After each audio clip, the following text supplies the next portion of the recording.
দর্শকের বিষয়ে আরও খবরাখবর জানাতে বিভিন্ন জায়গা থেকে যুক্ত হচ্ছেন আমাদের সহকর্মীরা। আমরা প্রথমে যাব কেরানীগঞ্জে, সেখানে আছেন সহকর্মী নাজমুল হুদা। নাজমুল, শুভ সকাল। নির্বাচনের প্রচারণা তো শেষ, নির্বাচনের পরিস্থিতি কেমন দেখছেন, আর নির্বাচনী সরঞ্জাম পাঠানো শুরু হয়েছে কিনা সব মিলিয়ে একটু জানান আমাদেরকে।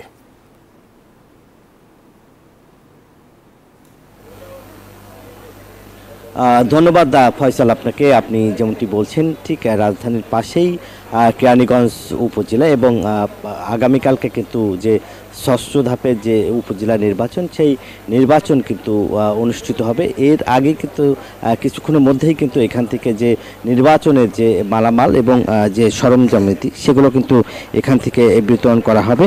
এবং এই ষষ্ঠ উপজেলার যে নির্বাচন অর্থাৎ কেরানীগঞ্জের যে ভোট গ্রহণ আগামীকালকে হবে, এবং সেই নির্বাচন ঘিরে কিন্তু এখন ব্যস্ত সময় পার করছে এখানকার রিটার্নিং অফিসার এবং নির্বাচন কর্মকর্তা। যেহেতু ব্যালটগুলি কিছুক্ষণের মধ্যে এখান থেকে বিভিন্ন কেন্দ্রে কেন্দ্রে কিন্তু সেই ব্যালট পেপারগুলি এখান থেকে পাঠাবে, এবং 225টি কেন্দ্রে কিন্তু এখান থেকে যে ব্যালটগুলি সেগুলি কিন্তু পাঠাবে, এবং প্রত্যেকটা নম্বর এবং যে মালামাল এখান থেকে যে গ্রহণ এবং বিতরণ কিন্তু এখানেই হবে।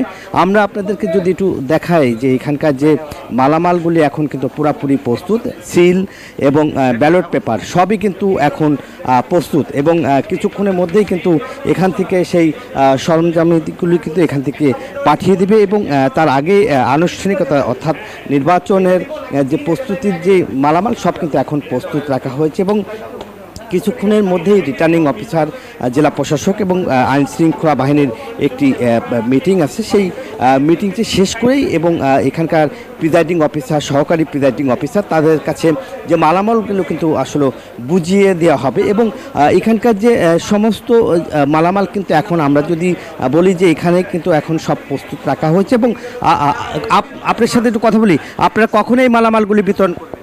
আমরা পুলিশের ব্রিফিং হবে, আইন শৃঙ্খলা বাহিনীর ব্রিফিং শেষে আমাদের পুলিশ টিম এবং গাড়ির টিমটা যখনই এখানে পৌঁছবে তখনই আমরা সাথে সাথে বিতরণ করার জন্য আমাদের সকল ধরনের প্রস্তুতি সম্পন্ন। যেমনটি আসলে বলছিলেন, এবং তারা কিন্তু আসলে বলছেন যে কিছুক্ষণের মধ্যেই কিন্তু ব্রিফিং শেষ হলেই কিন্তু এখান থেকে মালামালগুলি তারা বিভিন্ন কেন্দ্রে এবং পাঠিয়ে দেবে। এই ছিল আমার কাছে কেরানীগঞ্জ উপজেলা নির্বাচনের সর্বশেষ খবর। একই খবর জানবো আমার সহকর্মী হচ্ছে গাজীপুর জাহাঙ্গীরের কাছ থেকে। জাহাঙ্গীর। ধন্যবাদ নাজমুল, আপনি আসলে যেমনটি নির্বাচনের খবর জানিয়েছেন। আমি রয়েছে এখন গাজীপুরের বঙ্গতাজ অডিটোরিয়ামে। ঠিক এইখান থেকেই কিন্তু যে ষষ্ঠ ধাপে যে উপজেলা নির্বাচন হতে যাচ্ছে তারই প্রেক্ষিতে কিন্তু প্রথম ধাপে গাজীপুর উপজেলার কিন্তু দুইটি ধাপে নির্বাচন হবে। প্রথম ধাপের নির্বাচন হবে 8ই মে এবং দ্বিতীয় ধাপের নির্বাচন হবে 21শে মে।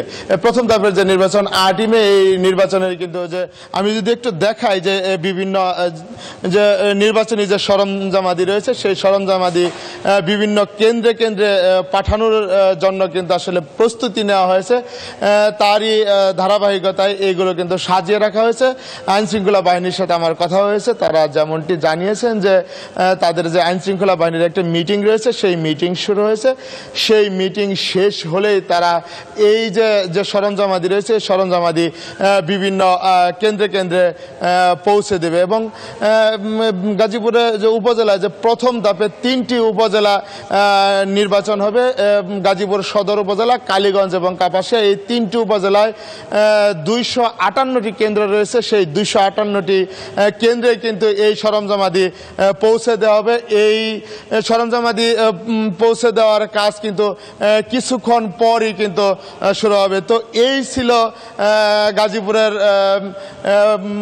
বিভিন্ন সরঞ্জামাদি পৌঁছে দেওয়ার সর্বশেষ তথ্য। আমি ফিরে যাচ্ছি আমার আরেক সহকর্মী জুবাইদুলের কাছে।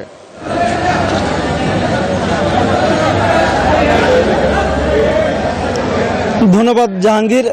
আপনি যেমনটি জানাচ্ছিলেন, ষষ্ঠ উপজেলা নির্বাচনের প্রথম ধাপে কিন্তু শেরপুরের ঝিনাইগাতি ও শ্রীবর্দী উপজেলা পরিষদ নির্বাচন অনুষ্ঠিত হবে। এই নির্বাচনকে কেন্দ্র করে কিন্তু সকল ধরনের যে প্রস্তুতি সেটি কিন্তু ইতিমধ্যে নির্বাচন কমিশন সম্পন্ন করেছে। আজ কিন্তু নির্বাচনী যে সরঞ্জামাদি রয়েছে, মালামাল রয়েছে, সেগুলো কিন্তু বিতরণ করা হবে। আমি এই মুহূর্তে আছি ঝিনাইগাতি উপজেলা পরিষদ প্রাঙ্গণে। এখানে কিন্তু নির্বাচনী সরঞ্জাম সংগ্রহ করতে আনসার এবং পুলিশ বাহিনী যে সদস্যরা রয়েছেন তারা কিন্তু উপস্থিত হয়েছেন গাড়ি সহকারে।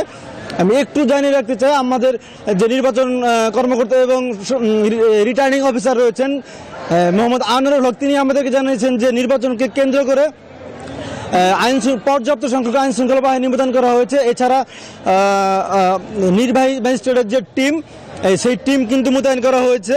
আমি যদি একটু জানাই, এখানে র্যাব, বিজিবি, ব্যাটালিয়ন আনসার এবং আনসার, বিডিবি, পুলিশ সহ সব মিলিয়ে কিন্তু বিপুল সংখ্যক আইন শৃঙ্খলা বাহিনীর লোকজন দায়িত্ব পালন করবেন। এর মধ্যে র্যাবের 4টি টিম থাকবে, বিজিবির 4 প্লাটুন সদস্য 4 প্লাটুন থাকবে এবং ব্যাটালিয়ন আনসার থাকবে 1টি টিম। এছাড়া পুলিশ থাকবে 423 জন আর আনসার থাকবেন 1979 জন বলে আমাদেরকে জানিয়েছেন নির্বাচন অফিসার।